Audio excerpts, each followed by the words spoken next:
Donald Trump held a rally in Phoenix, Arizona yesterday that was an atrocity in many ways. The content was atrocious, all meant to go to Phoenix, a place that is central to the debate about immigration and border crossings and so on, and rile up the most horrifying elements of his base. That was atrocious. But it was 108 degrees in Phoenix, Arizona yesterday. They had people waiting outside in the heat for hours. They were dropping like flies. I have video here where people are being taken out on stretchers because of the heat. Several people ended up in the hospital. Can you imagine ending up in the hospital because Trump has you out in 108, by some reports at one point even 110-degree heat? And why did Trump hold this event at the hottest time of day, 2 p.m.? I've spent time in Arizona. 2 p.m. No. You get out there first thing in the morning or you wait until the sun sets. But 2 p.m. Why? The reason is that after the event, Trump had to fly to Silicon Valley, where supposedly the elites never support Trump or any of it, because he was holding an insanely high-priced fundraiser hosted by David Sachs. So a disgusting event in every way. However, Trump's problems were bigger than even this. Trump glitching very badly. Tell me if you can make out what he's trying to say here. When I'm president, I will use Title 42 to end the trial, and we have to do this. I will use Title 42 to end the trial, and we have to do this. That's just one of his straight up malfunctions. He twitches and he just white flags and moves on. When I'm president, I will use Title 42 to end the trial, and we have to do this. We have to. Folks, we just have to do it. There's no way around it.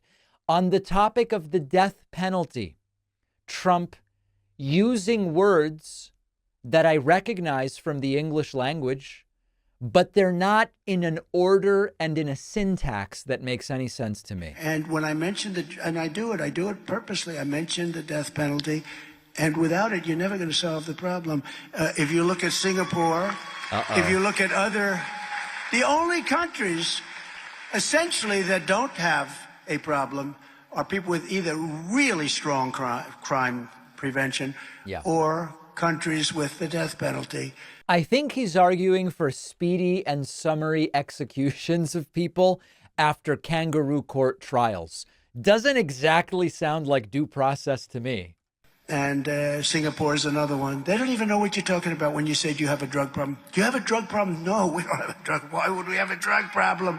We have an unbelievable drug problem.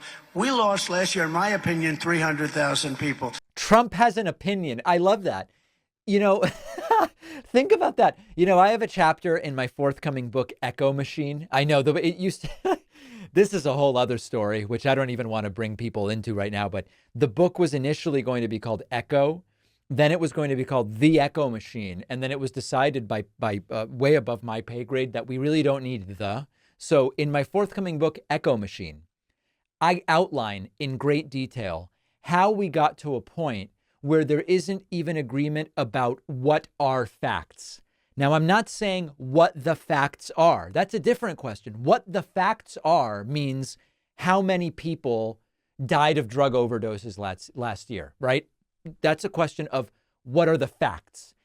What are facts is when Trump goes, I have an opinion about the number of people that died of drug overdoses. What are you talking about? That's a factual question. It's not an opinion. Do you like chocolate cake, as Trump likes to call it? Or do you like vanilla or coconut? Those are matters of opinion. But Trump goes, I have an opinion about the number of people that died of a drug overdose. It's an epidemic of non-thinking. And it's fascinating that Trump even mentioned that yesterday at his rally. Okay, Trump also calling in Phoenix, Arizona, for mass detention camps from which he plans to conduct mass deportations if he becomes president again. On day one, I will seal the border, I will stop the invasion, and we will begin the largest domestic deportation operation in the history of our country. Have no choice. And as he's said before, the temporary place as the mass deportations ramp up will be government military-run camps. It's funny. They told us it was, what was that guy's name? I never remember what the guy's name was. Obama. Ah, yes, Barack Obama, who supposedly was going to stuff everybody into so-called FEMA camps. Never happened. Never was a plan for it. Never was an inkling of it. But Trump is telling us, oh, we're going to make camps in order to then be able to deport people in an expedited fashion. All right. Trump again talking about this whole language thing where there's languages Trump hasn't heard before. And so he says, these are languages no one's ever heard of. The instructors talking English, and they have somebody speaking, in some cases, languages that we'd never even heard of. And by the way, not exactly with a great command of English language himself. Trump talking about people are talking languages. We would, of course, native English speakers, which I am not, would say people are speaking languages. People are speaking languages. But this is another one of Trump's xenophobic catcalls. These are whacked out languages. No one's ever heard of these languages. They make no sense.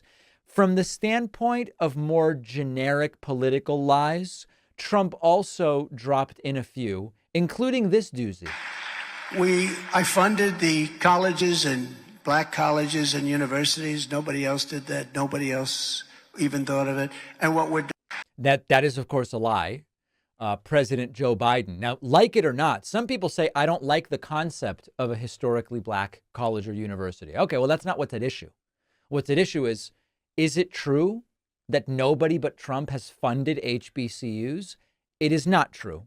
President Biden has invested more in HBCUs than Donald Trump ever did. Because Trump is the candidate of law and order, besides being a 34-count convicted felon, he also brought up on the stage Sheriff Joe Arpaio, himself a convicted criminal, pardoned by Donald Trump. Joe Arpaio, known for racially profiling and even abusing immigrants. And Trump kisses him.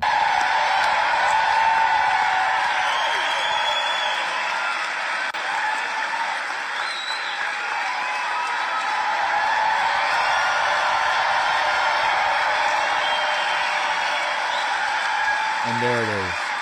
Trump kissing Joe Arpaio. Convict to convict on the presidential stage. What a year it is to be alive in the United States. Trump, on the topic of his conviction, talks about how the courts need to be straightened out, which, of course, seems to me like Trump just wants a get out of jail free card from an appellate court. No, it's never been, nobody's ever seen, because they know it was rigged. They know it's a corrupt system. They know all about it. But with your help, less than 5 months from now, and we're going, and I'll tell you what, we have to change the system. We have to straighten out what's going on in these courts. We got a rigged deal going, this whole country, and we've got to do it. And those appellate courts have to step up and straighten things out. So there's two interpretations here.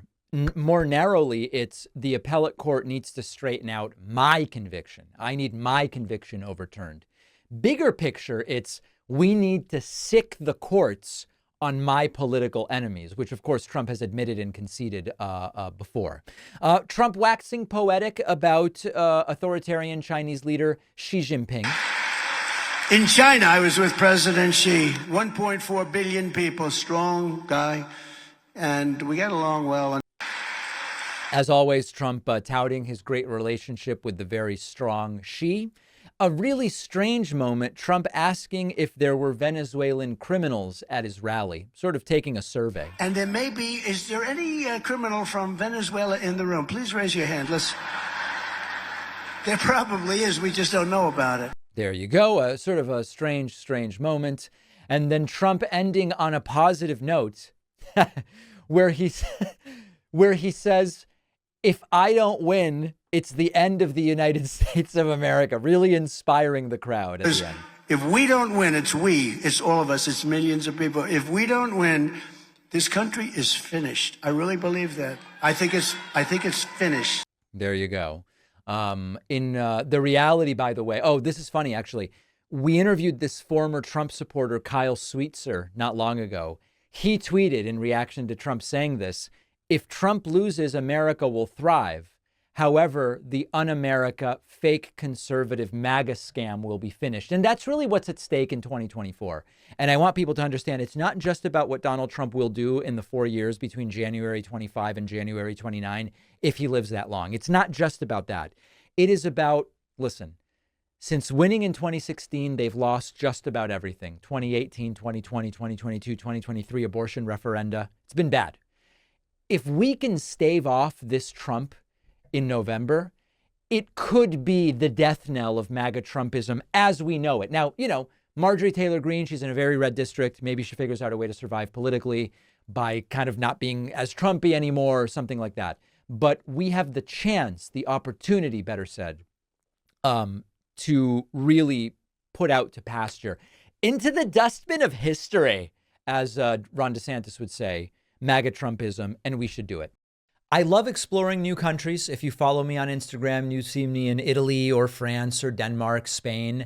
I do speak English and Spanish fluently, but if I'm going somewhere where there is a different language spoken, I turn to an app called Babbel.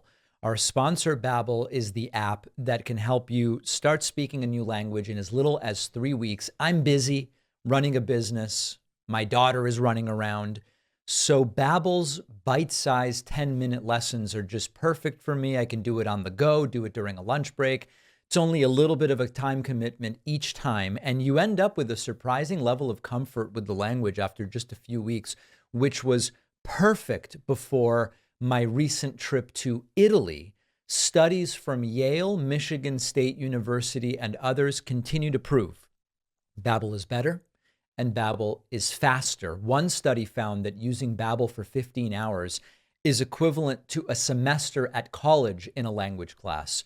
Here's a special limited time deal for my audience. Right now, get up to 60% off your Babbel subscription, but only for my audience at babbel.com/Pacman. Rules and restrictions may apply. The link is in the description.